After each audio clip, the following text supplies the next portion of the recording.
ख़बरें हमारे चैनल पे आप देखते हैं कि it always comes in 5 minutes before the clock, और इसी वजह से ऐसा लगता है कि बाकी जगह 5 मिनट लेट हो रहे हैं हम। लेकिन बहरहाल ये तो हमारी अपनी आदत है हमारे नेटवर्क की।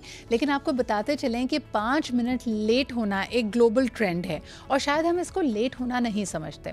क्या ये वाकई हमारी कोताही होती है? क्या ये हमारी मिसकैलकुलेशन होती है? कभी कुछ आ जाता है, या in our minds we have somehow made to feel it this way? यानी अगर आपको कहीं 8:30 बजे बुलाया गया है और वो कट ऑफ टाइम है, तो 8:35 पे पहुंचना आपको लगता ही नहीं है कि आप लेट हैं। In fact in your mind you think you have done nothing wrong, और इसकी वजह से कई दफ़ा आपके सामने प्रॉब्लम्स होती हैं। और 5 मिनट इसी तरह 10 मिनट इसी तरह 15 मिनट, कभी कहा था, यानी किसी का कहना, किसी का कोई ख़ास वक्त आपको देना सिर्फ़ और सिर्फ एक महज सजेशन लगता है। इसके पीछे क्या साइकी होती है? क्या हम वाकई वक्त को मुख्तलिफ़ तरीके से रीड करते हैं? आइए ज़रा इस पे बात कर लेते हैं कि 5 मिनट्स लेट टू वर्क ये एक ट्रेंड है, और जहाँ पुराने ज़माने की तरह पंचिंग कार्ड लगा हुआ है या आपने एंटर होते हुए अपने आप को रोल इन करना है, वहाँ पे आपको आहिस्ता आहिस्ता मुश्किलें लगने लगती हैं। और अगर आपका रेड मार्क होने लग जाए कि भाई आप लेट हो गए टाइम वाइज, तो आप कहते हैं 5 मिनट लेट हुए तो ज़रा सा मार्जिन देना ज़रूरी है। इस पर ज़रा बात करते हैं जी। आज हमारे पास ज़बरदस्त पैनल मौजूद है। फर्स्ट एंड फॉरमोस्ट हमारे साथ हैं Irfan Jumani, who is a digital marketer and content creator. बहुत शुक्रिया इरफान आपकी मौजूदगी का।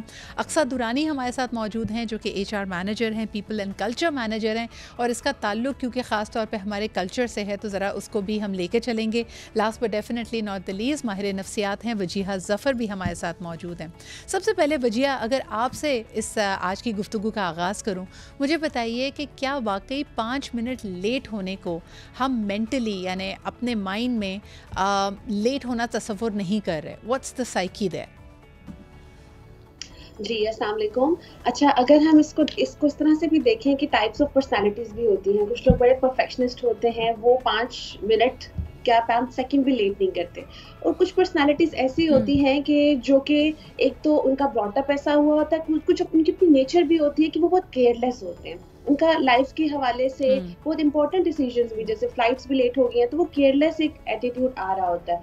उसमें ये है कि कई दफ़ा इनको लेसन्स भी मिलते हैं, but they can't change themselves, अपने आप को चेंज कहते नहीं कर सकते हम। इसमें आपने पूछा कि क्या इसमें क्या वजूहात या क्या फैक्टर्स होते हैं, तो जो मेजर फैक्टर्स देखे गए, एक तो नंबर 1 नेचर बच्चे की देखी गई। कुछ बच्चे जो बाय नेचर केयरलेस होते हैं, उनमें ही ज़्यादा देखा गया है।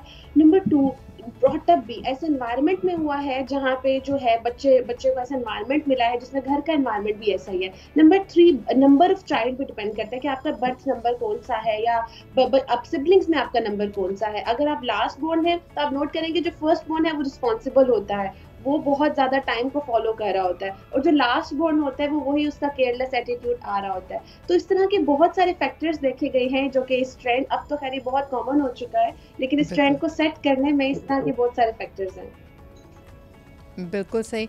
इरफान, आपकी तरफ लाना चाहूँगी। हमारी ज़िंदगी के बहुत सारे पहलू हमें एक एक मिनट की अहमियत के बारे में बताते हैं। यानी ख़ास तौर पे अगर हम बात करें, कई दफ़ा लाइफ बचाने वाला, जो आपकी ज़िंदगी बचाने वाला अमला है, चाहे वो इमरजेंसी सर्विसेज हैं, पैरामेडिक्स हैं, डॉक्टर्स हैं, फायर फाइटिंग क्रू है, इनके लिए एक एक मिनट, एक एक लम्हा बड़ा कीमती होता है। और क्राइसिस सिचुएशन में हम कहते हैं कि अगर कोई एम्बुलेंस इवन 5 मिनट लेट पहुँची है, तो एक कीमती इंसानी जान का उससे नुकसान हो सकता है। तो ज़िंदगी के मुख्तलिफ़ पहलू जब हमें एक एक मिनट की अहमियत की तरफ पुकारते हैं, क्यों हम इनको रिज़र्व कर लेते हैं सिर्फ़ और सिर्फ एक इमरजेंसी या क्राइसिस सिचुएशन के लिए ही? आम ज़िंदगी में हमारे लिए हर लम्हा, एक एक मिनट इम्पॉर्टेंट क्यों नहीं होता? देखिए, वो डिपेंड करता है आपके ऊपर कि आपकी लाइफ के ऊपर ऑब्जर्वेशन आपकी क्या है। अगर आप इसकी एग्जांपल ले लें अपनी यूनिवर्स की, तो कायनात का ज़र्रा ज़र्रा जो है वो अपने एक प्रिसिजन के साथ एक टाइम के हिसाब से चल रहा है, और उसमें इस फ्रैक्शन और फ्रैक्शन का भी अगर टाइम का डिफरेंस आ जाए, जो कि रिसर्च भी, साइंटिस्ट भी इसको प्रूव करते हैं कि अगर माइन्यूट सा भी डिफरेंस आ जाए उसके अंदर, तो कायनात जो है वो पूरी डिस्ट्रॉय हो जाएगी। सो ये तो आपको और अपना दीन भी सिखाता है कि जी आपकी दीन का दूसरा रुकन है नमाज। कॉल जब आती है तो आपने उसके एक स्पेसिफिक टाइम के हिसाब से आपने नमाज के ऊपर जाना है। सो वो लाइफ के अंदर आपको एक डिसिप्लिन दे रहा है। सो अगर आप उसके ऊपर अपनी ऑब्जर्वेशन ही नहीं लेंगे और अपनी लाइफ को डिसिप्लिन नहीं करेंगे तो फिर तो आपके लिए मिनट की या घंटे भी घंटे आपके लिए जो है वो कोई वैल्यू नहीं रखेंगे। अगर जहाँ आपने एग्जांपल्स दी पैरामेडिक्स और इनकी, मैं आपको इक्विटी की देता हूँ कि जो स्टॉक मार्केट्स हैं जो इंटरनेशनली ऑपरेट करती हैं, आपने देखा है उसके अंदर कि बिल्कुल स्पेसिफिक सेकंड्स के हिसाब से वो चल रही होती हैं और उसमें कोई भी चेंज नहीं आता। अगर वो उसमें भी चेंज आ जाए तो मिलियंस ऑफ डॉलर्स और मिलियंस का जो है वो फ़ायदा और नुकसान हो सकता है उसके अंदर। सो ये चीज़ें आपको जो है वो इस बात की दलील है ये कि जी टाइम की इम्पोर्टेंस कितनी ज़्यादा है और उसके अंदर ज़रा सा भी चेंज जो है वो आपकी ज़िंदगी के अंदर कितना बड़ा चेंज ला सकता है, आइदर पॉजिटिव और नेगेटिव। एब्सोल्युटली एब्सोल्युटली इरफान, यही बात मैं अक्सर अगर आपकी तरफ लेके जाऊँ on a light hearted note, मुझे लगता है कि किसी चीज़ को हमने टालना हो या अगले को सबकॉन्शियसली ही सही ये बावर कराना हो कि आपके कहे की, आपकी काम की अभी अहमियत नहीं है, मैं जो कर रहा हूँ या कर रही हूँ वो ज़्यादा इम्पॉर्टेंट है, तब भी हम देखते हैं कि हम 5 मिनट का लफ्ज़ बार बार सुनते हैं। घरों में अक्सर इसी बात पर लड़ाई हो रही होती है कि पेरेंट्स कहते हैं हम बच्चों को आवाज़ें देते रह जाते हैं और आगे से जवाब हमें यही मिलता है बस 5 मिनट में आ रहा हूँ। आप जितना एनालिसिस कर पाई हैं, आप क्या रीड करती हैं कि किसी टीनेजर को अगर आवाज़ दी जाए और वो कहता है 5 मिनट में आ रहा हूँ, 5 मिनट के लिए लेटा हूँ, अच्छा अम्मी 5 मिनट में उठ रहा हूँ, तो उसका क्या मतलब होता है? आई बिलीव सिद्रा इसमें सबसे इम्पॉर्टेंट चीज़ ये है कि हमारी खुद की इनसिक्योरिटीज़ हैं और इनसिक्योरिटीज़ के बाद हमारा लैक ऑफ इंटरेस्ट इसमें आ जाता है कि हम किस तरह टाइम को उसकी ड्यू इम्पोर्टेंस दे रहे हैं या नहीं। क्योंकि एज अ नेशन मुझे लगता है कि अगर हम किसी जगह पे पहले पहुंच जाएंगे या अगर हम टाइम की पंक्चुअलिटी करेंगे तो लोग हमको जज करना स्टार्ट कर देंगे कि यार ये तो बहुत फ्री है, ये इसके पास तो मतलब टाइम ही टाइम है जो पंक्चुअलिटी पे आ गया। मतलब आप इससे आइडिया ले लें कि कार्ड पे अगर शादी का टाइम 7 PM लिखा होता है तो लोगों के माइंड में यही चल रहा होता है सबकॉन्शियसली कि नहीं we have to be there around 9:30। Absolutely, जिसको लोकली ज़बान में कहा जाता है अगर वक्त पे पहुंच गए तो लोग समझेंगे बहुत वेले हैं इनके पास कोई और काम ही नहीं है करने के लिए। exactly. तो हमारे ये कॉन्सेप्ट है एंड दिस वेला concept is very similar to the Hollywood concept of being fashionably late. सिर्फ और सिर्फ ये पाकिस्तान में नहीं होता, वहाँ पे भी जो अहम शख्स होता है, कोई ओहदेदार होता है, person of authority, higher celebrity, A class celebrity, वो वक्त से थोड़ा सा लेट आने पे और दूसरों को थोड़ा सा इंतज़ार करवाने को एक तरह से एक डार्क साइकोलॉजी टिप है कि आप अपनी अहमियत को बावर कराते हैं। ये मैं वजिया के पास भी लेके जाऊंगी, लेकिन एक कॉलर हमारे साथ हैं। हेलो, अस्सलाम वालेकुम। हाँ, वालेकुम सलाम। सिद्रा कैसी हैं? लुबना बात कर रही हूँ लाहौर से। मैं बिल्कुल ठीक ठाक हूँ लुबना जी, आप कैसी हैं? मैं अल्हम्दुलिल्लाह बिल्कुल ठीक हूँ और मैं घड़ी के साथ चलने वालों में से हूँ। अच्छा, टाइम से चलती हूँ। मुझे टाइम से जो लोग इधर उधर होते हैं ना, मुझे उनसे बहुत चिढ़ सी होती है और मेरी जंग उनसे यही होती है कि भाई अल्लाह मियाँ ने हर चीज़ का वक्त रखा है। आप देखें नमाज भी अल्लाह ताला ने वक्त रखे हुए ना, तो हर चीज़ उसने एक टाइम रखा हुआ है। लेकिन मैं यहाँ पे पाकिस्तान जब आई तो मैं आपको बताऊँ, मैं शादियों में अपनी बच्चियों को इतनी जल्दी ले जाके बैठ गई कि इसमें टाइम लिखा हुआ था डिनर 8 बजे। जब मैं वहाँ पहुँची तो पता चला वहाँ टेबल और कुर्सियाँ लग रही थी और मेरी बच्चियाँ मुझे दूर से घूर रही थी कि हम मतलब आप हर जगह इतनी जल्दी। मैंने कहा टाइम कार्ड पे लिखा हुआ है, तो कहने लगी कि पाकिस्तान में कोई टाइम से नहीं चलता। तो मुझे बहुत इन लोगों से चिढ़, बल्कि मुझे लोग कहते हैं आप बहुत, मैंने कहा मैं घड़ी के कांटों के साथ चलती हूँ, मेरा हर चीज़ की टाइमिंग है। मैं बिला वजह जो है ना, मैंने अभी न्यूज़ देखी है परसों। अच्छा लुबना जी, फिर आपके लिए तो बहुत मुश्किल होती है। आपके लिए तो ये ज़्यादा तकलीफ देह अमल होगा कि कहीं पे भी अगर आप पहुंचते हैं आप टाइम पर हैं लेकिन आपको इंतज़ार कराया जा रहा है। अनफॉर्चुनेटली हमारे यहाँ ये अलमिया डॉक्टर्स से लेके अगर आप किसी ब्यूटी सैलून में भी जाएं, जो यहाँ तो एग्जैक्टली नहीं कराना चाहिए, लेकिन डॉक्टर भी कराते हैं। अभी मैं लाहौर से मैं आपको बताऊँ, 3 दिन से पहले मैं न्यूज़ देख रही थी कि सिग्नल्स तोड़ के लोग यूनिवर्सिटीज़ और कॉलेज जा रहे हैं कि जी हम लेट हो रहे हैं। भाई वो तुम 10 मिनट पहले काम कर लो ना। बिल्कुल बिल्कुल, बहुत शुक्रिया लुबना जी कॉल करने के लिए। आपके इस पेन में हम लोग सब साथ हैं, ना सिर्फ कोई और शख्स। मुझे ऐसा लगता है एक तो हम खुद लेट निकलते हैं, लेकिन उसके बाद हम चाहते हैं कि पूरी कायनात, the entire universe should help in facilitating us in reaching at 8 o'clock, जबकि हम घर से 8:05 पे निकलें। तो हमारी रेस दूसरे लोगों से या हमारा गुस्सा ट्रैफिक जैम पे नहीं होता, दरअसल ये गुस्सा हमें अपने आप पे होता है और हमारी कोशिश होती है कि किसी तरह हमें कोई टाइम मशीन मिल जाए और कोई मौजज़ा हो जाए, कोई मिरेकल हो जाए कि I will still reach the my destination on time. एक छोटा सा ब्रेक लेते हैं, वापस आएंगे और ख़ास तौर पे इस बारे में बात करेंगे कि कोई अहम शख्स जिससे अगर आप मिलने जा रहे हैं, anybody in a position of authority, वो आपको हमेशा इंतज़ार क्यों करवाते हैं। क्या इसके पीछे भी कोई नफ्सियाती पहलू है, कोई सबकॉन्शियस मैसेज है। किसी बड़े ओहदेदार के पास अगर आपको वक्त मिल भी जाए, आप वक्त पे पहुंच भी जाएं, वो हज़रत भी या वो मौसूफ़ा भी वहाँ पे मौजूद ही क्यों ना हो, फिर भी आपको थोड़ी देर इंतज़ार कराया जाता है। बड़े लोग कहते हैं कि ये ज़रूरी है, अगर ऐसा ना किया जाए तो आपकी अहमियत का अंदाज़ा नहीं होगा, ऐसा लगेगा कि साहब तो बिल्कुल मसरूफ़ नहीं हैं और साहब सिर्फ़ और सिर्फ आपके इंतज़ार में बैठे हुए थे। आइए ज़रा इस चीज़ को भी एक्सप्लोर कर लेते हैं। ये बात मैं इरफान आपके पास लेके जाना चाहूँगी, किसी भी पर्सन ऑफ अथॉरिटी के पास इंतज़ार क्यों कराया जाता है आपके ख्याल में? देखें, ये तो आपकी सोसाइटल इशू है। सिर्फ उसी का प्रॉब्लम नहीं है कि जो अफसर है वो इंतज़ार करवा रहा है, उसके माइंड में है कि जी मैं अगर जल्दी पहुंच गया, जल्दी बैठ गया इनके साथ तो मेरी वैल्यू कम हो जाएगी। जो बंदा उनको मिलने आ रहा है उनके दिमाग में वही है कि अगर साहब जल्दी मेरे सामने आ गए तो वो जो है वेले हैं और उनके पास कोई और काम नहीं है। सो ये तो एक सोसाइटल इशू है जिसकी वजह से हो रहा है। तो वो you can not help it until and unless के अक्रॉस द बोर्ड जो है वो आपके दिमाग के अंदर ये कॉन्सेप्ट हो कि जी टाइम की इंपॉर्टेंस है और उसमें डिले करना would be really harmful for each and every individual. बिल्कुल सही। अच्छा, और यही चीज़ हम अक्सर, कल मैंने देखा एक और मेरी बड़ी अच्छी दोस्त, उन्होंने कहा मैं बैंक गई और बैंक में नॉर्मल प्रोसीडिंग्स जैसे होती हैं, लेकिन समटाइम्स हम अपनी उजलत, यानी दो तरह के लोग होते हैं। जैसे अभी लुबना जी की कॉल आई थी, उन्होंने कहा कि जी मैं घड़ी की सुइयों के साथ चलने वाली खातून हूँ। अच्छा, ऐसे लोगों को भी हर वक्त एनजाइटी में मुब्तला रहते हैं, वो चाहते हैं कि वो अपनी ही पेस पे दूसरों को भी चलता हुआ देखें। मेरे साथ ये मसला होता था because I am usually rushing from one place to the other. तो मुझे अगर सामने से बहुत ज़्यादा सुकून और इत्मीनान नज़र आता है तो मैं कहती हूँ भाई कहाँ से ला रहे हो इतना इत्मीनान। वजह ये मैं आपसे सवाल करना चाहूँगी कि एक तो घड़ी की सुइयाँ अपनी रफ्तार से चल रही हैं, लेकिन फिर हमारे जहन की जो सुइयाँ हैं वो अलग तरीके से चलती हैं। मेरे जैसे लोग होंगे, आपके जैसे लोग होंगे जिनको हर काम जल्दी जल्दी करना है, वो चाहते हैं कि 5 मिनट का काम भी 1 मिनट में कर लें। और दूसरा वो शख्स है जो 5 मिनट कह के आपको आधा घंटा आपके काम को लेना चाहता है। तो how will the two people meet without losing tempers?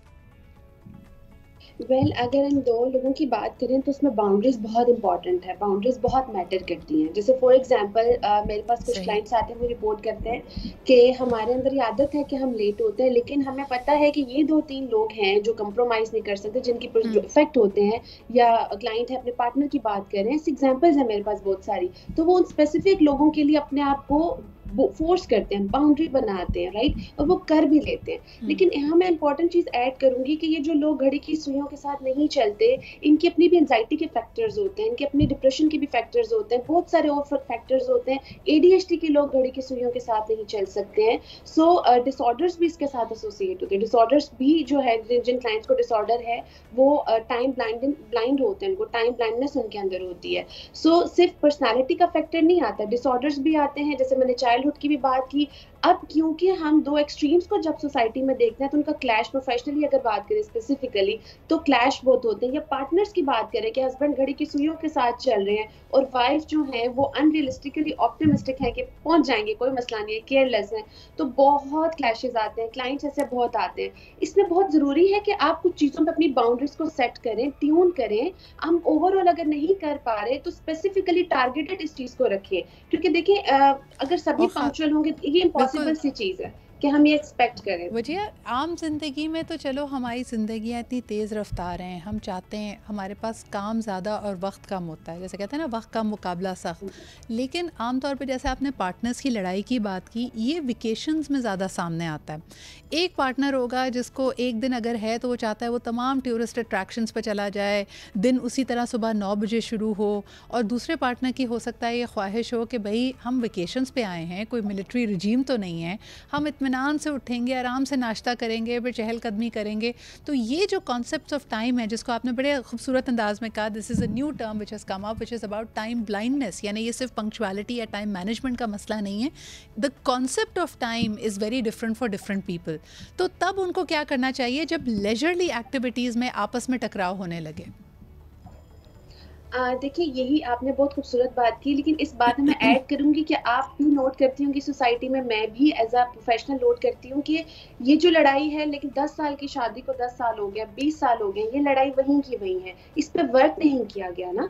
So it's important कि दो इंडिविजुअल अपनी वीकनेस के ऊपर वर्क करें। वही बाउंड्रीज के ऊपर मैंने बात की, अंडरस्टैंडिंग नहीं बनती, एक चाह रहा है कि मैं मेरी बात पूरी हो, दूसरा चाह रहा है कि मैं मेरी बात, दोनों अपने आप को सही कंसीडर भी कर रहे हैं, राइट। सो इसमें बहुत इंपॉर्टेंट है कि दोनों एक दूसरे के साथ बैठ के इसके ऊपर वर्क करें, और जहां जहां लग रहा है कि लड़ाई के चांसेस पिछले 10 साल से वो वहीं पे चीजें हैं, उनको स्मूथली करने के लिए कंप्रोमाइजेस, देखिए कंप्रोमाइज करना बहुत जरूरी है कहीं पे, और दोनों पार्टीज को कंप्रोमाइज करना बहुत जरूरी है, क्योंकि देखिए एब्सोल्युटली जी वजह मुझे लगता है कि इसके अंदर ना वक्त से जुड़ी हुई एक सेंस ऑफ अचीवमेंट भी है। आप उस खातून खाना को नोट करें जो कहती है कि मैं 11 बजे तक घर की उस दिन का जो भी लंच है, जो भी उस दिन का मील है, वो मैं तैयार कर चुकी होती हूँ। 1 बजे तक मेरे घर की सफाई हो चुकी होती है। 1:30 बजे जब मेरे बच्चे स्कूल से आते हैं तो उनको खाना हो चुका। तो उसकी सेंस ऑफ अचीवमेंट उसकी इस घड़ी की रफ्तार के साथ चलने से जुड़ी हुई है। जबकि दूसरी तरफ उसके हस्बैंड को अगर वो उठाती है सुबह जल्दी जल्दी और उससे फ़ौरी तौर पर एक्सपेक्ट करती है कि ओ बच्चों की वैन नहीं आई है, तुम ऐसा करो जल्दी से बच्चों को स्कूल छोड़ाओ वरना उनका स्कूल मिस हो जाएगा या वो लेट हो जाएंगे, तो वहाँ पे हस्बैंड की कंप्लेन होती है कि इसने तो मुझे बिल्कुल रोबोट समझा हुआ है कि बस ये बटन दबाए या हुक्म सादर करे और मैं फ़ौरन वो काम कर लूँ। तो ये दोनों लोगों को आपस में, जैसे आपने कहा ना कि कॉम्प्रोमाइज़ करने के लिए क्या चीज़ मद्देनज़र रखनी चाहिए, क्योंकि इनकी तो पूरी शनाख्त, इनकी तो पूरी आइडेंटिटी वक्त के साथ जुड़ी हुई है। यस, कंप्रोमाइज करने के लिए सबसे पहली चीज ये होती है कि आप अपने आप को सामने वाले पर्सन को छोड़ के सिचुएशन को देखते हैं।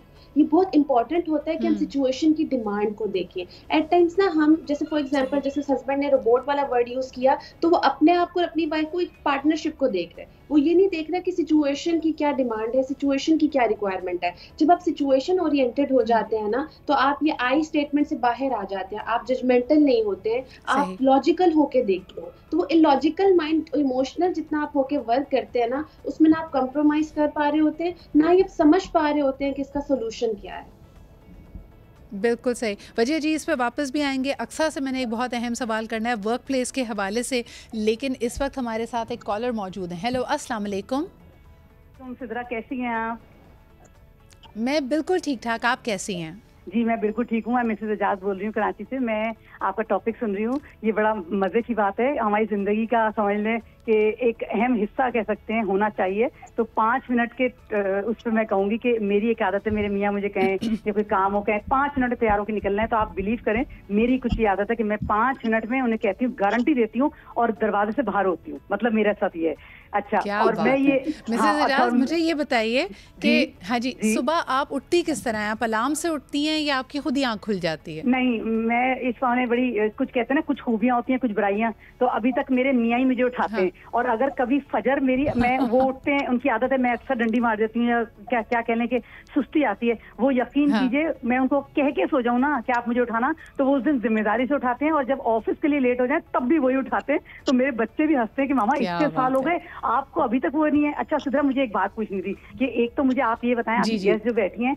इनसे जरा मुझे ये पूछ के बताइएगा कि जब HR के मामले में जब लोग देर करें, एम्प्लॉइज देर करें और ऑफिस में हो, तो ये लोग क्या एक्शन लेते हैं, या इसके लिए कोई स्ट्रिक्ट इनका कोई पॉलिसी होती है कि 5 मिनट लेट हो जाएं या टाइम से लेट हो? और आपका मैं कही थी कि आप माशाल्लाह सुबह मॉर्निंग शो करती हैं, तो इतना रेगुलर, इतना पंक्चुअल, इतनी टाइम की पाबंदी कैसे आप लोग इस तरह मैनेज करती हैं? आप खासतौर से आपसे पूछ रही हूँ मैं, तो आप ये दोनों सवालों के जवाब मुझे दीजिएगा, ठीक है?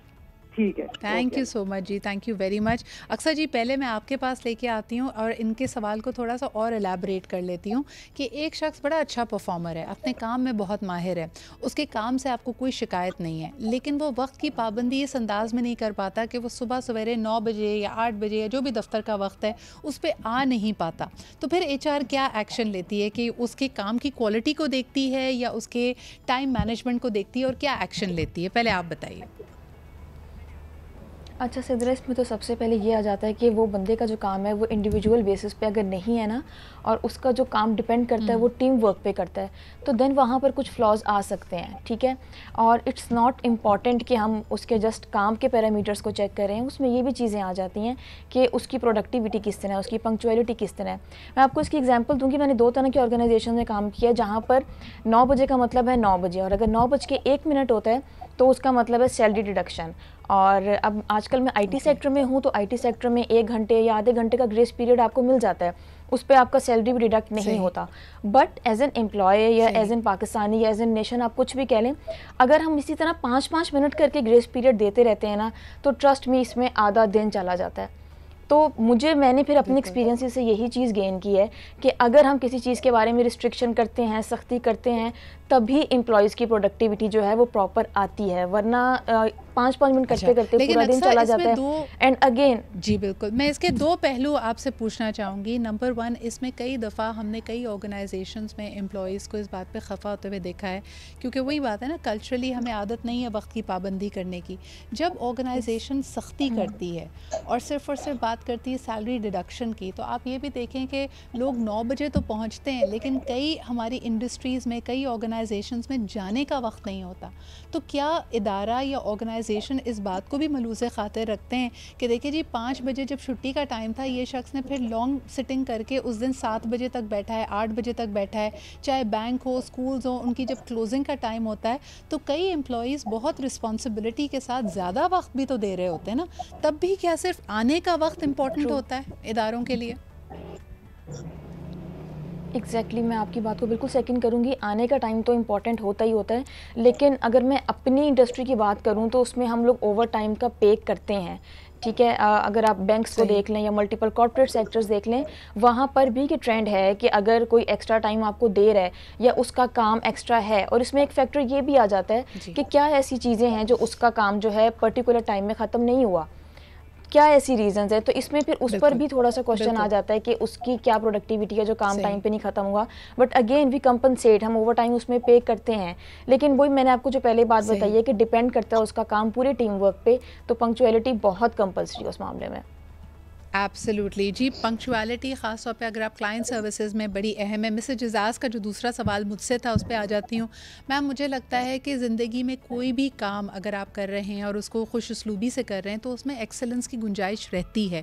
आपको अपने आप को मज़ीद बेहतर बनाना चाहिए, किसी चीज़ को फॉर ग्रांटेड नहीं लेना चाहिए। तो आपने जैसे कहा, ऐसा नहीं है कि कराची शहर में रहते हुए हम 10-9 बजे तक सो जाते हैं, नींद पूरी होती है। कई दफ़ा आपके और हमारी तरह जो घरेलू ज़िम्मेदारियाँ हैं, पर्सनल लाइफ है, उसकी वजह से हम देर सवेर होती है, लेकिन फिर आपके साथ भी एक रिस्पॉन्सिबिलिटी का रिलेशनशिप है। हमें पता है कि रोज़ सुबह आके हमने शो भी करना है। और मैं पर्सनली आपको बताऊं, मुझे लगता है it is 100% possible 100% of the time. सिर्फ आपके अपने वर्क एथिक को बेहतर करने की ज़रूरत है। मुझे लगता है I am a morning person. मैं मॉर्निंग शो शुरू करने से पहले भी मुझे सुबह सवेरे उठ के जल्दी काम शुरू करना पसंद था, और इससे मेरी ज़िंदगी काफ़ी स्ट्रक्चर्ड हो जाती है। इसमें फिर मुझे पर्सनल एंड प्रोफेशनल टाइम को अलग अलग करने का मौका मिल जाता है। जब मेरे वर्क आवर्स 9 बजे शुरू होते हैं तो मेरे लिए ज़्यादा आसान होता है।